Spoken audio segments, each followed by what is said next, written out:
Good morning friends.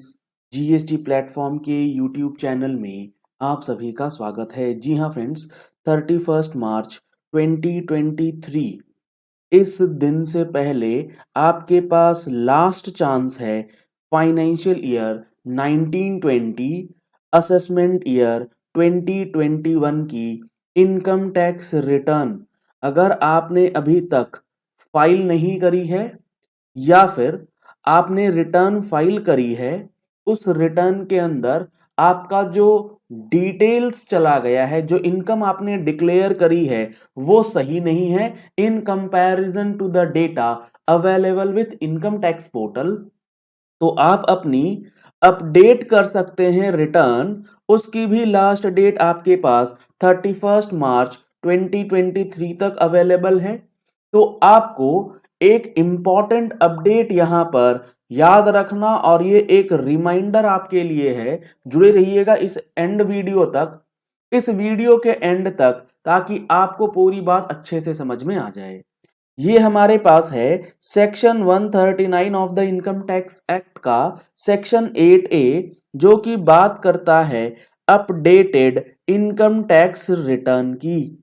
इसमें आपको financial year 1920 का जो आईटीआर है उसके लिए 31 मार्च 2023 तक की मोहलत दी गई है। कैसे, आइए देखते हैं।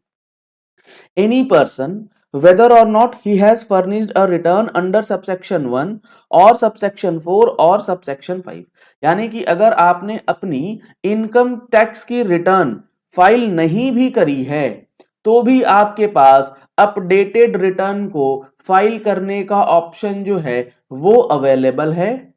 फॉर एन असेसमेंट ईयर में furnish an updated return of his income or the income of any other person in respect of which he is assessable under this act, यानी कि आप अपनी इनकम टैक्स रिटर्न, जो updated income tax return है, उसे file कर सकते हैं एक असेसमेंट ईयर के लिए under section 139A।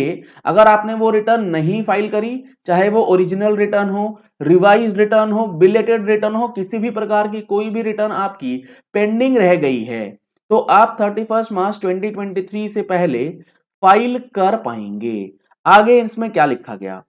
For the previous year, किस साल के लिए? For the previous year relevant to such assessment year in the prescribed form, verified in such manner and setting forth such particulars as may be prescribed at any time within 24 months from the end of the relevant assessment year। यानी कि कहने का मतलब यह है, अगर हम लोग फाइनेंशियल ईयर 1920 की बात करें तो आपको 24 months from the end of relevant assessment year तक का समय जो है, ये अपडेटेड रिटर्न, जिसको शॉर्ट में आईटीआर-यू कहा जाता है, उसे फाइल करने का समय दिया गया है। अब यहां पर एनालाइज जब आप करेंगे फाइनेंशियल ईयर 1920 का जो असेसमेंट ईयर है 2021, ये एंड होता है 31 मार्च 2021 को। इसके विद इन 24 मंथ्स, इसमें जब आप 24 मंथ्स ऐड करेंगे तो आपके पास जो ड्यू डेट आ जाएगी 31 मार्च 2023 in respect of financial year 1920 के लिए। तो 31 मार्च 2023 से पहले आप अपनी updated return for financial year 1920 जो है फाइल कर सकते हैं, लेकिन कुछ सिचुएशंस हैं जहां पर आपकी अपडेटेड रिटर्न फाइल नहीं हो सकती। वो क्या है? अगर आपकी लॉस की रिटर्न है तो आप अपडेटेड रिटर्न फाइल करके लॉस कैरी फॉरवर्ड या लॉस का बेनिफिट जो है वो नहीं ले सकते। आपकी अपडेटेड रिटर्न इस तरीके से तैयार हो रही है जिसका नेट रिजल्ट आपकी टोटल टैक्स लाइबिलिटी जो ऑलरेडी डिक्लेयर्ड है उसको रिड्यूस करने में आ रही है, तो आप अपडेटेड रिटर्न नहीं फाइल कर सकते। अगर आपकी अपडेटेड रिटर्न रिफंड में बन रहा है या फिर आप जो रिफंड ऑलरेडी क्लेम कर चुके हैं उस अमाउंट को इंक्रीज कर रहा है आपका अपडेटेड रिटर्न, तो भी आप इसे फाइल नहीं कर पाएंगे। तो आप इस चीज को समझिए कि अगर आपको रिफंड लेना है तो रिफंड ना क्लेम करें।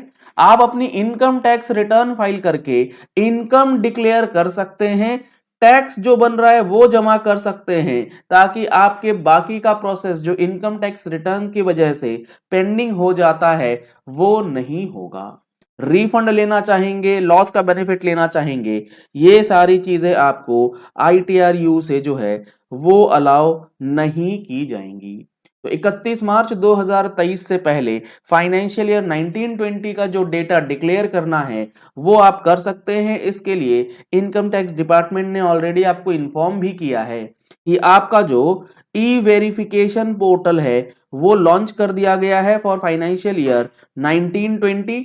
उसमें ऑलरेडी डेटा आपको अवेलेबल करवा दिया गया है, आप उस डेटा को चेक कर सकते हैं और उस डेटा को चेक करने के बाद अपनी ITR जो है under section 139(8)A accordingly update या फाइल कर सकते हैं। कैसे होता है ई वेरिफिकेशन की चेकिंग, क्या है इसका पूरा प्रोसेस, हमारे चैनल पे वीडियो ऑलरेडी अपलोडेड है, ऊपर आई बटन में आपको लिंक मिल जाएगा, उस लिंक को जाकर के आप उस वीडियो को भी रेफरेंस में देख सकते हैं और अपडेट कर सकते हैं। तो ये काफी इंपॉर्टेंट इंफॉर्मेशन रिमाइंडर वीडियो आप लोगों के साथ शेयर की जा रही है ताकि आप इसका बेनिफिट ले लें।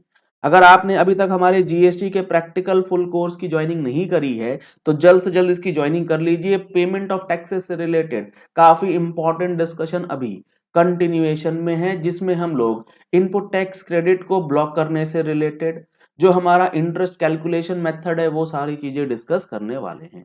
अगर आप कोर्स ज्वाइन करना चाहते हैं तो नंबर्स आपको स्क्रीन पे दिए गए हैं, इन नंबर्स पे कॉल करके व्हाट्सएप करके आप कोर्स की डिटेल्स ले सकते हैं और कैसे इसमें क्लासेस करना है वो भी सीख सकते हैं। रिकॉर्डिंग्स आपको इन पूरे क्लासेस की अवेलेबल होगी, ये सबसे इंपॉर्टेंट है।